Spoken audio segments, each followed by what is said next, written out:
तो good morning everyone, मेरा नाम है डॉक्टर समीर नागपाल। मैं एक स्पाइन सर्जन हूँ। तो क्या सोने की पोजीशन यानी स्लीपिंग पोजीशन से आपके बैक अफेक्ट हो सकती है क्या? तो देखिए, क्योंकि हम अपना जीवन का 1/3 वक्त सोते हुए निकालते हैं, तो कुछ स्लीपिंग पोजीशंस अगर आप उसमें कुछ हैबिट्स आपकी ऐसी हैं जिसमें आपकी बैक को अननेसेसरी स्ट्रेस झेलना पड़ रहा है सोते हुए, तो आप बैक स्टिफनेस और बैक पेन से आपको प्रॉब्लम आ सकती है।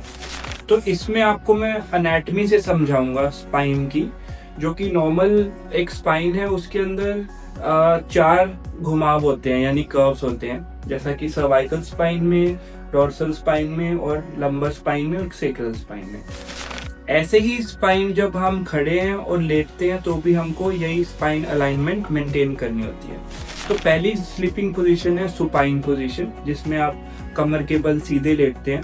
तो इस स्पाइन पोजीशन में आपको जो हेड है और आपका जो पेल्विस है वो सेम अलाइनमेंट में होना चाहिए और ये कर्व्स एक नेचुरल टेंडेंसी में ही होने चाहिए। इसके लिए आपको एक नॉर्मल पिलो जिसकी थिकनेस इतनी ही हो कि आपकी हेड यहाँ से अलाइन हो सके, और अगर आप साइड पे सोते हैं तो आपको पिलो थोड़ा सा मोटा लेना चाहिए, क्योंकि वहाँ पे आपका डिस्टेंस मैट्रेस से थोड़ा ज़्यादा हो जाता है।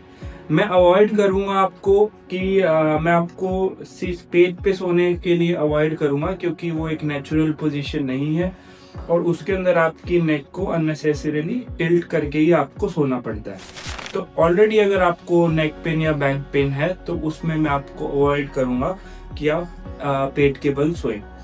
तो इसके बाद आती है मैट्रेस की क्वालिटी, कंसिस्टेंसी और मैट्रेस के टाइप्स, मटेरियल्स जो आपको कंसीडर करने चाहिए अगर आप बैक पेन से जूझ रहे हैं। तो देखिए, मैट्रेस की कंसिस्टेंसी की अगर हम बात करें तो मीडियम टू फर्म की तरफ मैट्रेस अगर आपका रहता है तो आपको बैक को अच्छे से सपोर्ट कर पाएगा और कंफर्टेबल भी रहेगा। टू हार्ड मैट्रेस भी अच्छा नहीं है, टू सॉफ्ट तो बिल्कुल भी अच्छा नहीं है, क्योंकि उसमें आपका जो बॉडी का जो हैवी पार्ट है यानी कि पेल्विस और चेस्ट एरिया वो ज़्यादा सिंक कर जाता है और आपकी स्पाइनल अलाइनमेंट खराब हो सकती है, डिस्क डिजनरेशन हो सकती है। तो एक मैट्रेस की consistency around medium to firm होनी चाहिए, और दूसरा उसका मटेरियल लेटेक्स या मेमोरी फोम हो सकता है। आप अवॉइड करिए स्प्रिंग ओनली मैट्रेस या फिर लो डेंसिटी फोम वाले मैट्रेस। जहाँ तक बात है मैट्रेस की वेंटिलेशन की, तो वेल वेंटिलेटेड मैट्रेस आप एक बार उस पे आप इस्तेमाल करके देख सकते हैं, और वेल वेंटिलेटेड मैट्रेस ही आपको इसमें यूज़ करने चाहिए।